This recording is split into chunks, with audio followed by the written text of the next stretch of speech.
Alright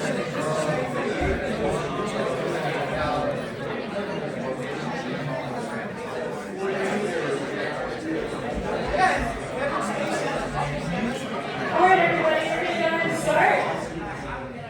So, I have a few questions about lab tomorrow. I slide down.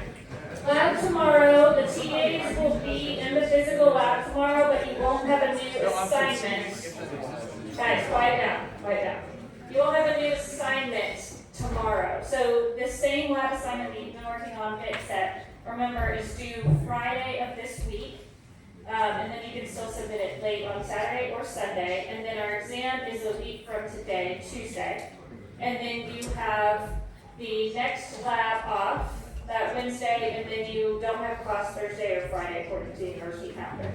So this upcoming lab, this Wednesday lab, is basically just office hours in the physical lab if you want more help on bit set. And then when we come back from that break, the labs will be a little bit shorter on the introduction side for the labs, and we're going to start up the ramp up of the prepping you guys for 202. So 202 and 302, you do small programming exercises inside those labs, and the labs are longer, like 2 hours or so. And so in 202, in 360, I think the labs are 3 hours, but in 202, they're about 2 hours. 3 hours. When I was in 360, you weren't required to go to the labs, but in 202 and 302, attendance was required. So in the last few labs of the semester, we're going to be doing these practice problems, which are very similar to like interview questions that you would get for software engineering interviews. So they're short little problems that you'll do, figure out a little algorithm to answer the question. So getting you prepped for 202 with interview questions that you could do with the knowledge that you have. So that's when you come back though from this spring recess. And remember that the exam will be next Tuesday. Any other questions about the schedule? So today we're going to cover a few last things about bits. We're not going to talk anymore about masking, but we're going to talk a few other applications of bits today.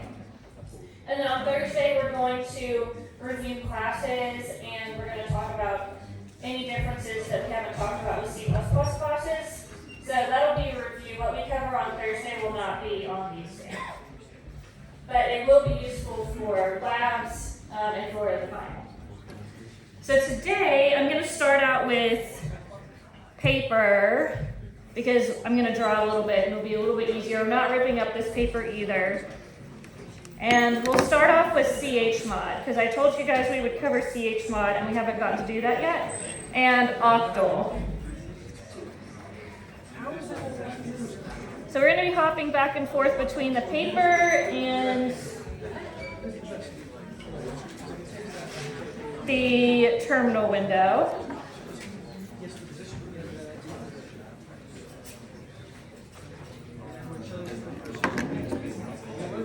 And I'm recording this on my iPhone again so I can upload it to YouTube, because that seems to be the only thing that works with the dot cam.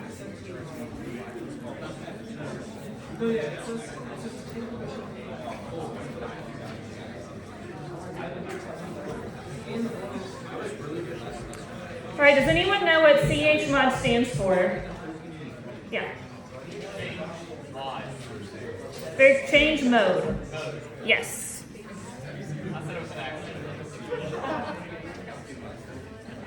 Change mode. So this will be added to the Unix commands that you'll need to know for the final. And chmod allows us to change permissions for files and directories.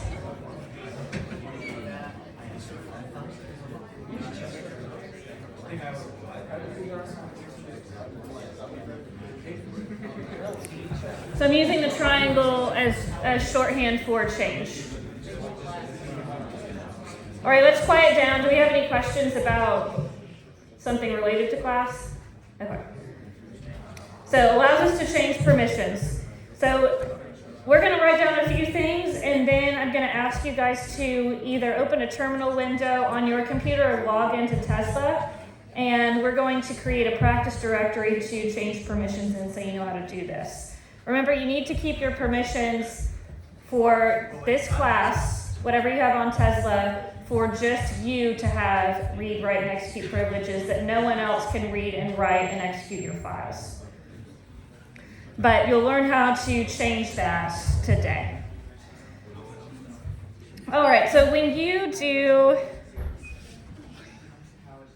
an ls on a directory, that lists all the contents, right? If you do an ls and then you have a dash, we've done ls-a, and this shows hidden directories or directories that start with a dot, hidden files as well. If you do an ls-l, that's the lengthy description of everything in the directory. So this is the lengthy description. And when you do an ls-l, it will look something like this. You might have something, a whole bunch of dashes, maybe an R and a W in there. You have a number. You'll have the username of the creator of the file or directory. You'll have the date it was created. You'll have the file size, say April 5th, the time, and then you'll have the file name. So say test.txt. So here, this first part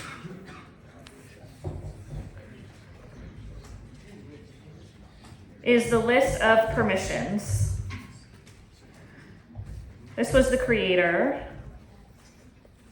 This was the date it was created. Of created or last edited. I can't remember. Last edit or creation. This is, sorry, it starts right there. This is the size of the file.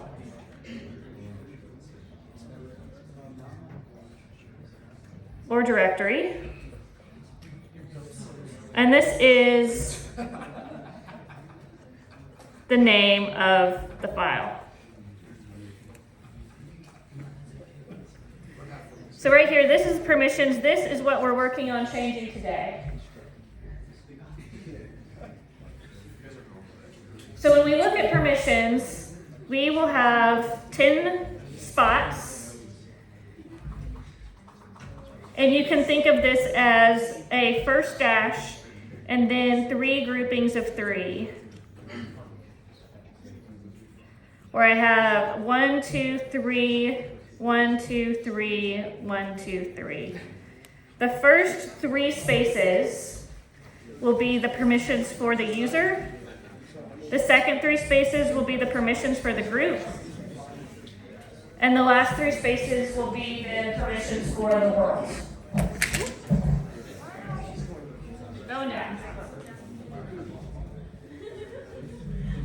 So the very, very first dash will either be a D or it will be a dash, and that tells us whether that is a directory or not. If it's a D, it's a directory. If it's a dash, it's a file. Because when we list the contents of a directory, we might have directories inside that directory. The first 3 dashes are going to be the permissions for the user, and the first dash will be either an R or a dash, the second will be either a W or a dash, and the third will be an X or a dash. So this part will be on the exam, guys, these permissions. With each grouping of 3, we can have a read, a write, and an execute set. If we have read and write permissions but not execute permissions, you'll see it as rw dash. If we have write and execute only, but we can't read the file, which is kind of weird, but that would be dash wx. If you can read the file, but not write to it, and execute the file, that would be r-x. Or if you can read the file only, but you can't write or execute, it would be r-dash. If we were considering these three as this, so R is either a bit that's turned on or off, W that's either a bit turned on or off, and X is either a bit that's turned on or off, what places would these be in binary? What place is the X place? So what's place? What about W? Twos, and then R is the fours. So we use octal for chmod for each one of these by saying is execute on, is write on, is read on. And if all three are on, that would be the fours place is on, the twos place is on, and the ones place is on. 4 plus 2 plus 1 is 7. If 4 and 1 is on, that is 6. 4 plus 1 is 6. 4 plus 1 is 5. If we only have execute privileges, then it's 1.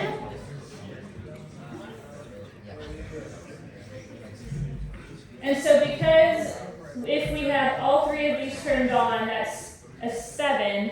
That's the max amount of privileges we can have. We store this and we change this as octal. So octal is using digits 0 through 7. Using digits 0 through 7. And if we're going to change permissions, for let's say I have a file called test.txt, I would write chmod and then 3 numbers, let's say 700. The first number would be the number for the user. The second number is the number for the group. And the third number is the number for the world. The group is basically irrelevant on the Tesla and Hyper machines, but the group is a group of users that you can create on your system. If you had maybe a team that you were working on, a software team that was working on a particular product, then maybe you didn't want other people from the company outside of your team to be able to have permissions on your files because they may not know what to do with them.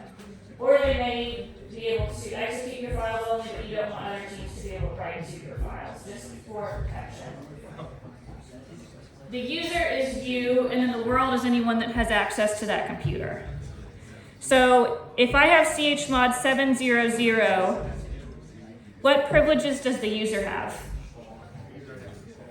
The user has read, write, execute. What privileges does the group have?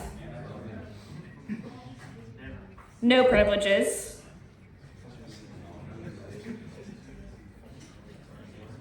And let's change the world to, let's keep it at 0. The world also has nothing, it's 0. And then you would do, after chmod 700, you would do the file that you're applying those permissions to. So test.txt. So the first 7 is X The group's permissions, and then the last 0 is the world's permissions. So this is changing the permissions of test.txt. So right now it was just read and write, and the user did not have execute privileges. If we do this command, then afterwards this will look like read, write, execute, dash, dash, dash, dash, dash, dash. The string will change on our ls-l to this. So if I do chmod 755,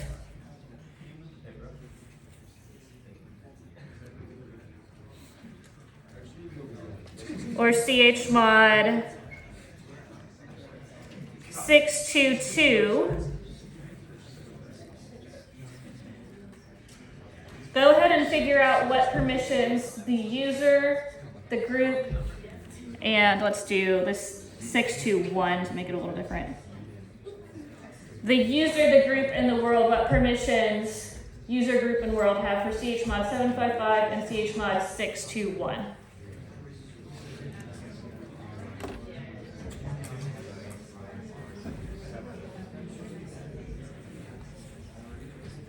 So this is how I could ask you a question on the exam. I could also ask you to write out this string that I'll show you on the Tesla and Hydro labs.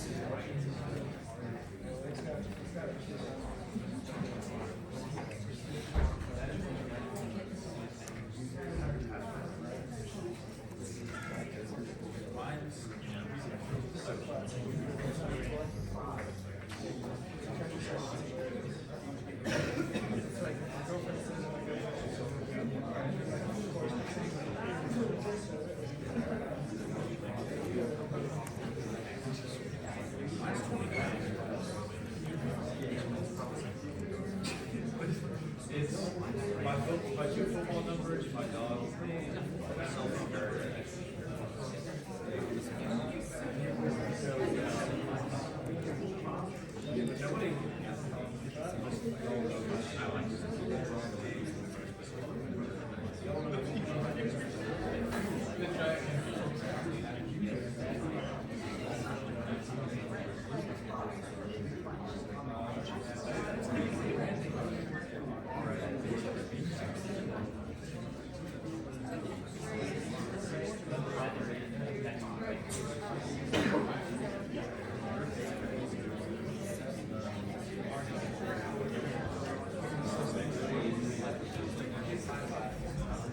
What is chmod 000?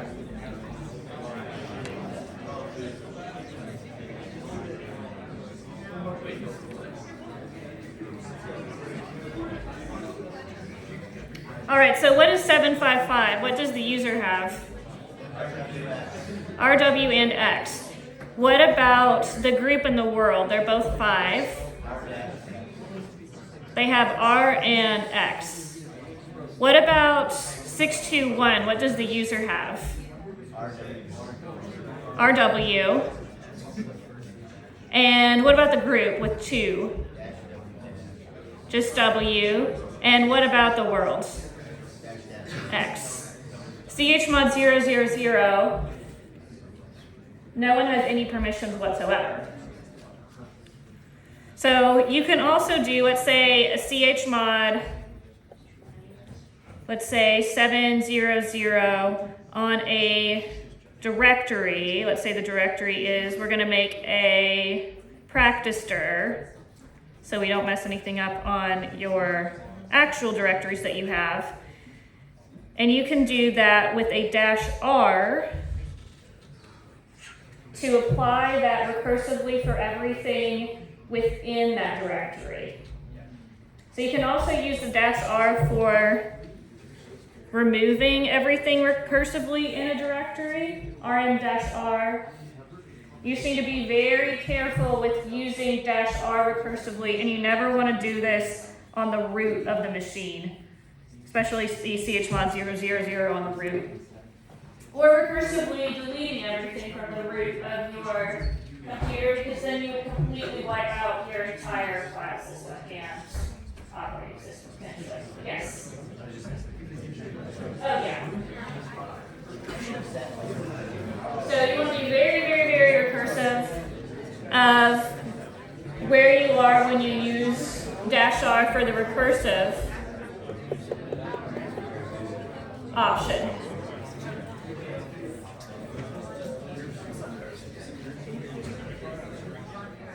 So that will apply to all files and directories contained within their Yes. So we're going to do that by logging into the Hydra or Tesla machines, or you can do this on your computer, but you'll want to make a practice directory that you do this on. And it's probably safer to do this on Hydra or Tesla because they have backups. Yeah, let's quiet down. And I'm gonna switch over and log into Hydra and Tesla.